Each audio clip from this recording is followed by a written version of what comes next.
Welcome student in a 16th lecture of permutation and combination.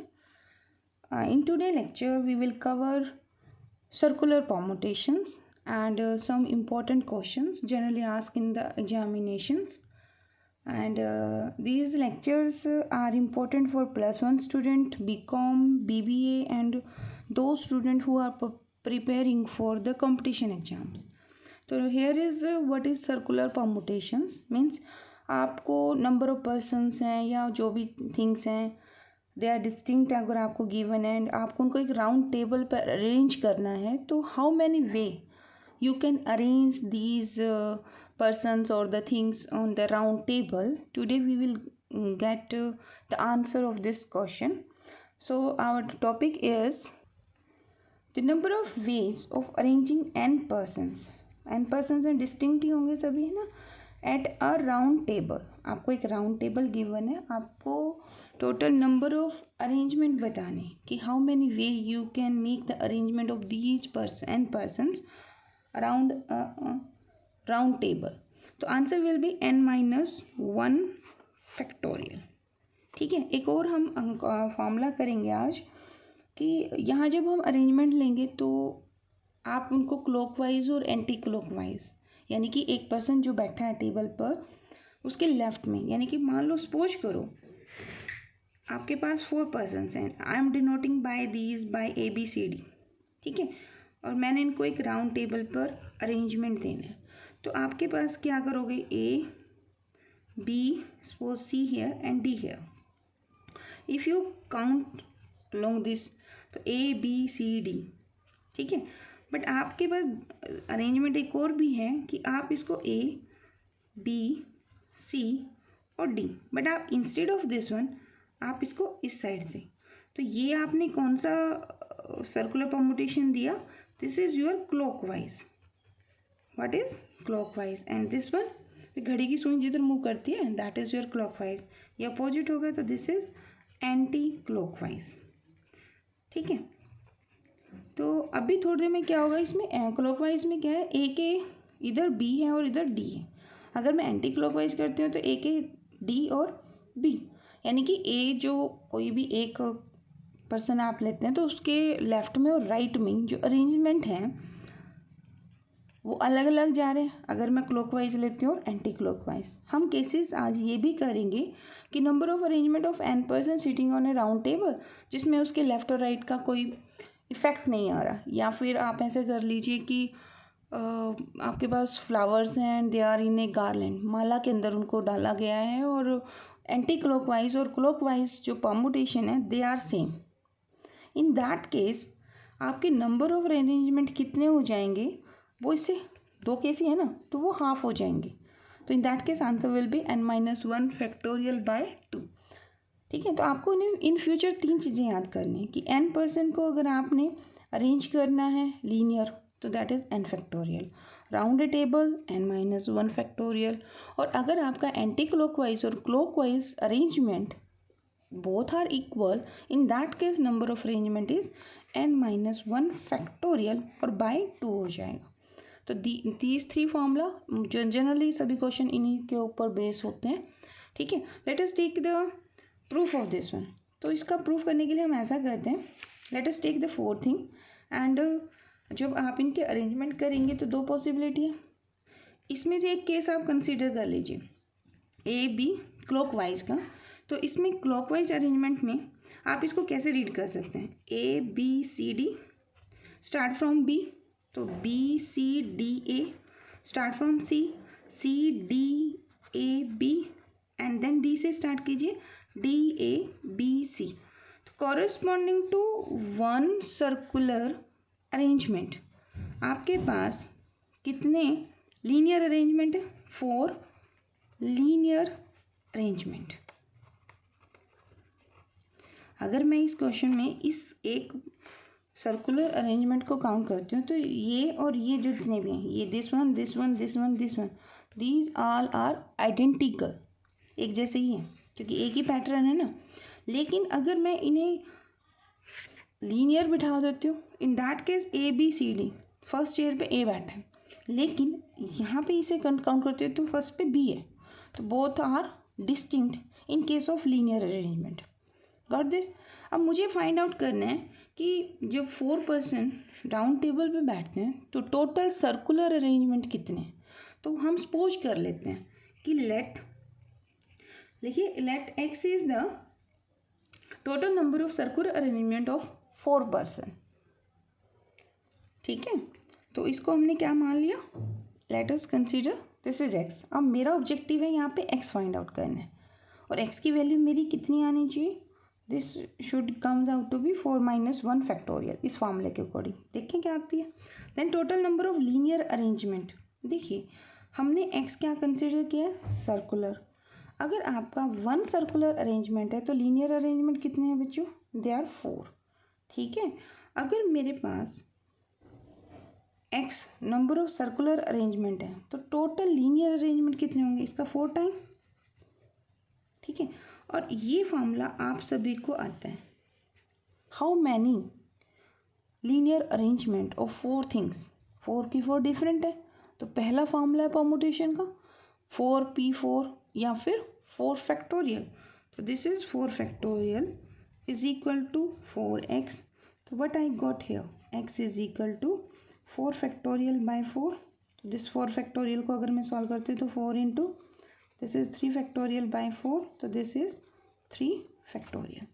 Got this. अब एक काम कीजिए, instead of taking 4 person if I took here n person, तो how many linear arrangement, n linear arrangement हो जाएंगे बेटे मेरे। तो टोटल नंबर ऑफ अरेंजमेंट कितने होंगे, that is equal to X, हम वही अरेंजमेंट मान लेंगे सर्कुलर। टोटल लीनियर कितने होंगे, इन दैट केस nx, और n total linear arrangement n things की, n के n डिस्टिंक्ट है तो फॉर्मूला क्या होता है n factorial, that is equal to क्या हो जाएगा nx। तो x की वैल्यू कितनी आएगी, that is equal to n - 1 factorial. तो यही तो आंसर हमें चाहिए था। तो always remember this formula, if the 4 distinct person या distinct things you have to arrange around a round table, the total number of arrangement will be n - 1 factorial. One more formula और आप साथ के साथ कर लीजिए। अगर आपके परमुटेशंस करनी है हमें, बट इन दिस क्लॉकवाइज और anti clockwise permutations are same, in that case formula will be, यानी this is the case of garland. जब हम माला लेते हैं उसमें डिफरेंट फ्लावर्स डिफरेंट कलर्स के हैं। In this case clockwise and anti clockwise both arrangement are equivalent. तो in that case आपके नंबर ऑफ सर्कुलर अरेंजमेंट कितने बनेंगे, तो देखिए सर्कुलर है तो n - 1 फैक्टोरियल। ठीक है, और 2 क्यों करेंगे, क्योंकि this and this both are same, तो यू विल डिवाइड बाय 2। या क्वेश्चंस करते हुए आपको ये कह दिया जाए कि ए के लेफ्ट में और राइट में जो पर्सन बैठे हैं वो मैटर नहीं करते, देखिए क्वेश्चन करेंगे समझ आएगा। तो इट इज़ आवर 16 लेक्चर। तो first page is this. Now this some important question देखते हैं इसके ऊपर। फर्स्ट क्वेश्चन इज, पहले ये करते हैं, इन हाउ मैनी वेज, आपको आइडेंटिफाई करना है सर्कुलर लगेगा या सिंपल आपका अरेंजमेंट लगना है, ये भी आपने आइडेंटिफाई करना है बच्चों।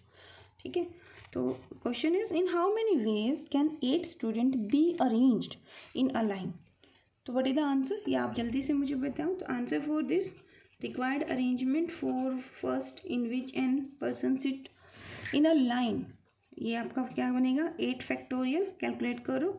एंड सेकेंड में क्या है कि 8 पर students are arrange in a circle. तो required arrangement for second case, यानी कि when the student sit around a table, that is equal to 8 - 1 factorial, that is equal to 7 factorial. First lecture में हमने 7 फैक्टोरियल सॉल्व किया था। तो give me the answer of these 2। Right answer, very good. Next question देखिए, this is very important questions generally asked in the examination. The 11 cabinet ministers of a state sit together to discuss a report. ठीक है, तो आपके n की value कितनी है इस question में, that is 11 here. In how many ways can they sit themselves at a round table, यानी आपको बिठाने कहाँ है वो वो आपको round table. Same question linear का भी हो सकता था, बस ध्यान रखना आपने कि लीनियर का है, राउंड टेबल है, तो देयर इज ए सर्कल में बिठाना आपको इनको, ठीक है। So that the education and revenue minister sit together. अब यहाँ रिस्ट्रिक्शंस इन्होंने क्या कर दिए, जैसे लीनियर में क्वेश्चन किया था ना, these two alphabet always come together, तो सेम क्वेश्चन कि एजुकेशन मिनिस्टर और रेवेन्यू मिनिस्टर, ये दो मिनिस्टर तो दोनों के दोनों क्या होने चाहिए, इकट्ठे होने चाहिए, ठीक है। यानी इन दो को ना एक ऑब्जेक्ट कंसीडर कर लो पहले तो माइंड में। यानी कि अब आप कैपिटल एन की वैल्यू कितनी हो जाएगी, जब दो को एक काउंट करोगे तो टोटल नंबर ऑफ कैंडिडेट कितने रह जाएंगे, देखो ना 11 है, दो इकट्ठे कर दिए, दो को अगर दो तो 9 + 2 है, दो को मैं एक कह रही हूँ आपको मान लो, तो that is equal to 10। How many way you can arrange this 10 person around a round table, तो नंबर ऑफ रिक्वायर्ड अरेंजमेंट क्या बनेगा बच्चों बताओ। सेम क्वेश्चन में 10% है, आपने राउंड टेबल में बिठाने, तो 10 - 1 फैक्टोरियल, ठीक है। बट अब इन्होंने ये तो नहीं कहा कि ये इसके हमेशा लेफ्ट में होना चाहिए, इसके राइट में होना चाहिए, इसने ऐसी कंडीशन नहीं दी है। यहाँ सिर्फ ये कहा कि education and revenue minister sit together. अब how many way the 2 person can sit, left right का फंडा चलेगा ना, ई आर कर लो या आर ई कर लो, तो how many way this person sit together is it self is 2 factorial veg. तो कैलकुलेट करो इसको, this is 2 factorial into 9 factorial, 8 factorial आपने किया था ऊपर, तो 2 × 4 0 320 करो कैलकुलेट और बताओ आंसर। तो your answer is this one, okay. One more question, this is another way to ask the same questions based on circular permutations. Question is, in how many ways can 5 ladies and 5 gentlemen be seated at a round table so that no 2 ladies are seated together? और condition ladies पे है, ठीक है। तो पहले हम gents को बिठाएंगे, बिठाने कहाँ है बच्चों, again the question is round table. तो जेंटलमैन आपका दिस, तो आप यहाँ पे 5 जेंटलमैन है, तो G1 G2 may be G3, I am just giving them position G5।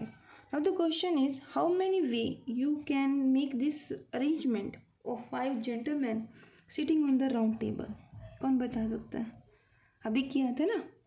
तो क्या बनेंगे, देखिए required number of arrangement are a लिख रही हूँ, आपने पूरा लिखना है, number of arrangement for sitting these 5 ladies and 5 gentleman so that no 2 ladies seated together, ठीक है, पूरा लिख देना आप एग्जामिनेशन में। तो this is equal to, first I make the arrangement of 5 gents, बताओ बच्चों, तो राउंड टेबल है ना, तो 5 - 1 फैक्टोरियल, 4 फैक्टोरियल, एंड कंडीशन क्या है इसके साथ, देखो एंड का केस है ना, तो फंडामेंटल प्रिंसिपल ऑफ काउंटिंग के हिसाब से वी विल मल्टीप्लाई दिस, बिठाने तो सभी हैं, 10 के 10 हमने बिठाने एक टाइम में। अब कंडीशन है कि 2 लेडीज़ टुगेदर नहीं होनी चाहिए, अगर लेडीज़ 6 होती तो मुझे प्रॉब्लम होती कि होना चाहिए, बट क्वेश्चन ने तो ऑटोमेटिकली 5 ही है, 5 दिए, तो अगर यहाँ यहाँ यहाँ यहाँ यहाँ तभी लेडीज़ अलग होंगी, कि दोनों लेडीज़ के बीच में एक जेंट्स आ जाएंगे, ठीक है। क्वेश्चन रिवर्स भी बन रहा है ये वैसे ना, कि अगर क्वेश्चन होता है कि 2 gents are seated together, no 2 gents, same question था क्योंकि दोनों की काउंटिंग सेम चल रही है, ठीक है। कोई ऐसा क्वेश्चन भी ढूंढ के करना, फिर अच्छा लगता है क्वेश्चन करते हुए।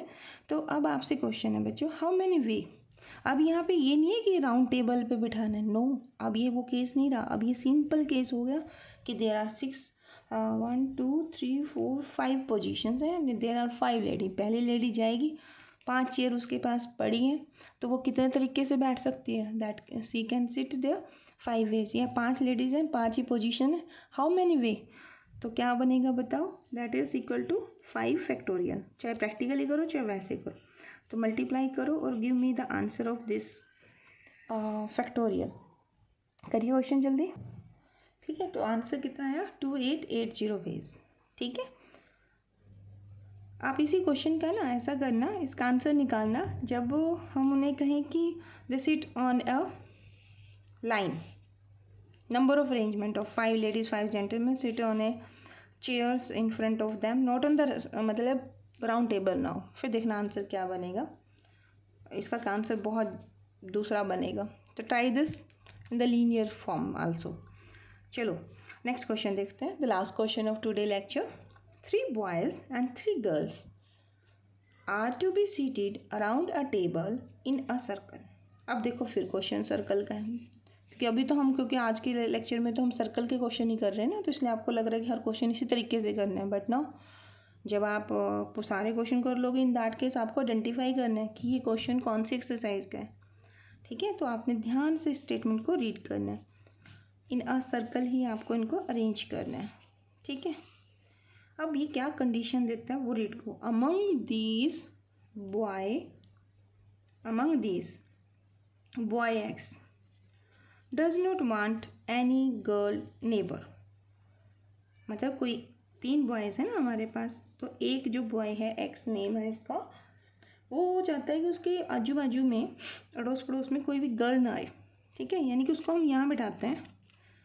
तो अब इसके इधर और इधर रेस्ट्रिक्शन है कि गर्ल नहीं होनी चाहिए, तो इसका मतलब कौन होगा, बॉयज़ होंगे। ठीक है, तो हमारे पास बॉयज़ हैं कितने बच्चों, बॉयज़ तो 3 नहीं है, एक तो खुद एक्स ही हो गया और 2 और हैं, तो वो यहीं फिक्स हो गए। Got the answer. ठीक है, फिर क्या कहता है, एंड गर्ल वाई। गर्ल हैं कितनी हमारे पास 3, इनमें से एक वाई, ये गर्ल है मेरे पास Y, does not want any boy neighbour. मतलब इसके भी लेफ्ट और राइट में कोई बॉय नहीं होना चाहिए। ठीक है, मतलब ये वाई को मैं यहाँ रख सकते थे तो भाई इसके इधर बॉय आ जाता, पर नहीं, ये कहता है कि इसके लेफ्ट और राइट में, नेबर में, लेफ्ट राइट नहीं कहा इसने, नेबर का है तो वो लेफ्ट राइट ही होगा। ठीक है, उसमें कहता है कि कोई बॉय नहीं होना चाहिए, यानी कि इसके पास कौन बैठेगा, फिर ये गर्ल ही बैठेंगे। ठीक है, तो how many such arrangement are possible. This is most important question generally ask in the competition exam. तो रिक्वायर्ड अरेंजमेंट जो भी पूछा गया है कैसे करोगे, देखो आधा क्वेश्चन तो हो चुका है, इसको फिक्स कर दिया गया है, ये भी फिक्स है, ये तो हिल ही नहीं सकते, तो ये कितने तरीके से बैठ सकते हैं, एक ही वे है इनके पास, only one way they can sit in on the round table. Now it says कि एक्स के लेफ्ट और राइट नेबर में गर्ल नहीं हो सकती, तो 2 बॉयज़ हैं। अब ये बॉय और ये boy, looking this boy and this boy, how many way they can sit on the neighbour of x, 2 persons 2 seat, तो कितने वे बनेंगे बताओ, 2 फैक्टोरियल ना।